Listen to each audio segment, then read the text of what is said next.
Still can't believe that Gears of War E-Day's happening. Hey, what's up? It's your boy Dynasty back with another Gears of War E-Day video, and it's kind of funny because some people are accusing me of being a fake Gears fan, which is wild because I've got seriously in Gears of War 1. I ran a montage team for years. I'm doing this because I love the franchise, and if you aren't familiar with my history, you should probably not assume I'm just talking out of my ass for no reason. And in that regard, I'm someone who really wants to see Cliff Bleszinski back and doing something with the Coalition. Now, since E-Day got announced, overwhelmingly positive he's been over on X, Twitter, and I want to say it was like a day and a half ago, 2 days ago. I actually watched this full-blown hour-long podcast where he gave his thoughts, his genuine, honest thoughts on what he thought of Gears of War E-Day, and it was probably one of the best interviews I've ever heard Cliff actually give. Now, if you know Cliff Bleszinski, you know at times it can be a bit controversial. He is a straight shooter. He doesn't lie, doesn't bullshit, which is why I love the guy. It's why growing up as a kid, I love this franchise, because you had someone like that leading Gears of War, and it's kind of nuts because he mentions how, I mean, I'll just say it. It seems like he's matured a lot. He's, you know, licked his wounds a bit, and he's kind of just in a good spot in his life, per se. And it's kind of wild to me because he mentions that he hasn't even been reached out to in terms of, like, consulting for this game. And that's the exact same thing we were hearing even months ago when he was asked about a potential Gear 6 before E-Day was even announced. And in this podcast, man, he's just giving out all these great ideas for what he would want to see in Gears of War E-Day. He talks about the lore of it all, what he's expecting to see if he was at the helm, and it just kind of breaks my heart because when I think of Gears, I think of that OG team. You know, say what you will about Ferguson's games. For me, though, Gears of War is Cliff Bleszinski, and this podcast has so much good excerpts in it. I'm going to have it linked down below, but several different articles have already kind of like taken bits and pieces of what he said. I do suggest you just go watch the actual thing because it'll do better justice than I can here in this like 9, 10, 11 minute video. But he mentions things like maybe seeing, you know, the war against the Locust from the perspective of a child, which is already controversial in itself, but mentioning how maybe you can actually like utilize some stealth elements by having a child like pick up a rock and throw a rock to distract the Locust. And then he goes on to mention how like in Evil Dead 3 we get to see that scene of like Bruce Campbell as Ash Williams create his like mechanical arm or whatever. He wants to see a scene like that for the actual like OG, excuse me, not the OG Lancer, but well, to me it's the OG Lancer, the Lancer with the chainsaw, not the retro Lancer. He just got some great ideas, and it just sucks knowing that he seems to be very level-headed these days. Boy's trying to be a fucking comedian.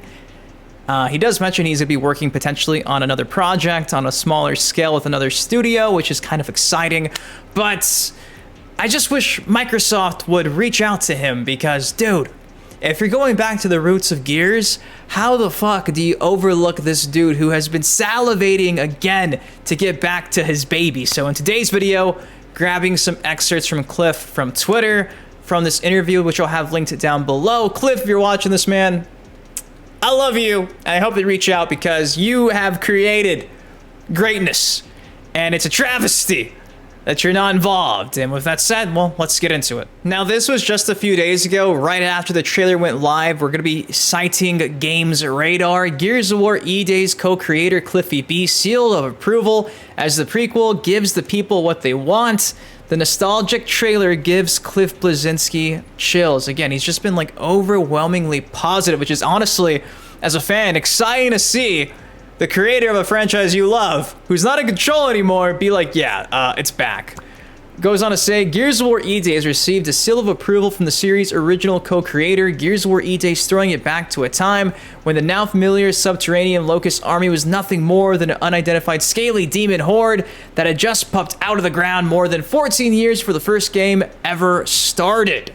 Right here it says Cliffy B, Cliff Bleszinski, the lead designer and co-creator of the first 3 Gears of War games, said E-Day is going back to the basics, and the trailer gave him chills. He echoes this several times in that interview. Again, go watch that podcast, linked down below.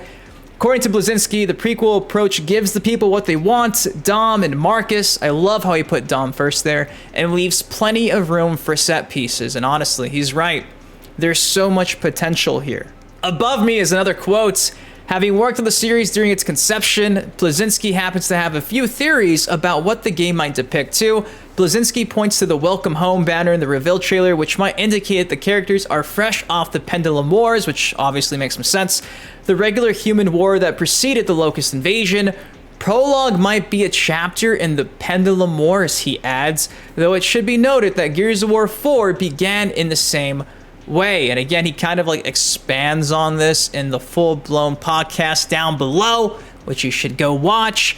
I hope that kind of happens. As much as I'd love to see a full-blown Pendulum War game, a prequel of the prequel, I'd be okay with that too. And it's so funny because he actually talks in depth about how like he came up with the idea of like the Pendulum Wars like on the fly without having any clue exactly what they were. He was just like, fuck it, we'll roll with it, we'll figure it out later. We're gonna set that up for just 10 years from now, per se. And it's funny because now it's like we're finally at E-Day. It's seeing all the stuff they set up back in 2005, 2006, leading into Gears 1. It's just so funny because it worked. They filled in that lore years after. In the same vein, if you're a Mortal Kombat fan, going into like the 3D era, they filled in all that lore that was just slowly being created on the fly, but now it's like a full-blown timeline. It was so interesting to hear that from his perspective. It goes on to say, speaking of theories, the co-creator reckons there will probably be a heart-wrenching scene where we see Dom rushing to save Maria before she gets taken. For the uninitiated, Dom's struggle to rescue his wife Maria from the Locust is a recurring point of focus in the original trilogy. And again, I've been saying it lately, I would not be surprised if we get some type of scene that shows the death of their kids, because Dom just has to be that character that goes through trauma. Gears of War goes on to say, elsewhere, Bleszinski mulls over how the Lancer, Chainsaw Gun, and Hammer of Dawn, orbital lasers, I love how those are the descriptions, might come into play since the former doesn't even exist yet, and the latter was a new controversial invention in the Gears verse that ended the Pendulum Wars. There is indeed a canon explanation for the Lancer's birth, but I'd rather see some rookie casually cello-tape a chainsaw and rifle together while everyone else scoffs. Well, that's never going to work. And also in that interview, he expands on this and mentions how maybe they're struggling to figure out how they can actually like pierce through the Locust skin. Maybe the skin is just like too heavy, too rough, too fucking thick. How do we pierce them? These retro Lancer bayonets don't work. We'll have to come up with a chainsaw. I will say he wasn't familiar with the fact that Ty actually came up with the Lancer. So Cliffy, if you're watching this, it was not Baird. I believe it was Ty in the comics. Just want to throw that out there because I thought it was funny how the interviewer in the podcast mentioned it was Baird, but I'm pretty sure it was Ty. This next article is coming from Pure Xbox. It says Gears creator Cliffy B discusses what he'd like to see in Gears E-Day. Obviously, they're referencing this full-blown hour-long podcast, which you need to go watch. I think that could be really compelling, he says, and I think this quote is the quotes about the child perspective of Gears, which is honestly already pissing off some people. Our boy's just spitballing and being creative on the fly, and some of you guys are taking this as like, it's gonna happen, and they're like, I don't want to see a kid in Gears of War, which obviously I understand that. I think he was just trying to offer something different and new and fresh, you know, because he's been salivating to get his hands back on his baby. Says, I want to see Marcus and Dom further bond. I want to see some of the war from the perspective of a child. It'd be really cool to alternate to a child's perspective going through E-Day. All the child can do is like do the whole throw a rock to distract a locust, try to do stealth segments, right? The whole cycle of empowerment versus losing that power. I think that could be really, really compelling. And some people don't understand the context of what he's talking about here. He was mentioning how, you know, the Gears franchise, Gears 1, Gears 2, Gears 3 is kind of a shot at just how war is fucking stupid, right? How war is stupid, and how do you hammer that home? Well, you get a fucking child in this war who's helpless to prove to you war is fucking stupid. I think that hammers home in that same vein, right? So in that context, that's why he mentions this, because war is fucking stupid. It's a tragedy. It should not be happening in 2024. And I think a lot of people are just thinking he's just trying to be controversial for no reason. I don't think that's the case. I think he's genuinely thinks that would be a great way to represent that idea. I think this is interesting as well, too. It says Cliff goes on to mention that the trailer implies a deeper melee system than what's typically seen in Gears 2, but he's not sure if that's actually going to come through in gameplay just yet. In general, ex-Gears leads seem pretty psyched about the series returning to its roots. He also, I think, mentions how he hopes that Marcus picking up the TV and smacking the fucking locust is actually part of the actual game's gameplay, which I agree. This next article is from Twisted Voxel. Gears of War creator comments on E-Day, shows confidence in return to series roots. And again, they're quoting the Xbox expansion YouTube channel interview, which you need to go watch. This is worth noting as well. He mentions how, like, in Gears 4 and 5, it was good to see Marcus and Baird come back, but killing Anya was a mistake akin to Alien 3, how they killed off major characters. Again, it mentions here how he got goosebumps watching the trailer because, you know, it's his baby, all grown up now. This quote's important. It says, according to Bleszinski, it's a bit self-indulgent for him to feel emotional about something he helped create, but he said Gears of War is his baby and he felt good knowing it's in good hands. Now, when I was watching that podcast, when I heard him say that, I almost cried because it, you know, it resonated with me. Like, wow. Seeing Cliffy B give it the stamp of approval, I don't think that's just him being nice. I genuinely do think he believes that. He would know, I would hope. They recalled numerous Easter eggs in the trailer, like the newspaper headline, "The war is over," referring to the Pendulum Wars. The Gears of War creator also referred to the moment Marcus grabs a TV and smashes the drone as epic, and he hoped it's an actual in-game move. He pointed out that Marcus and Dom didn't meet Baird and Cole until the first Gears of War, which was 14 years after E-Day. So again, how does that happen? He suspects there might be a separate side plot for the latter two characters. That would be fucking sick.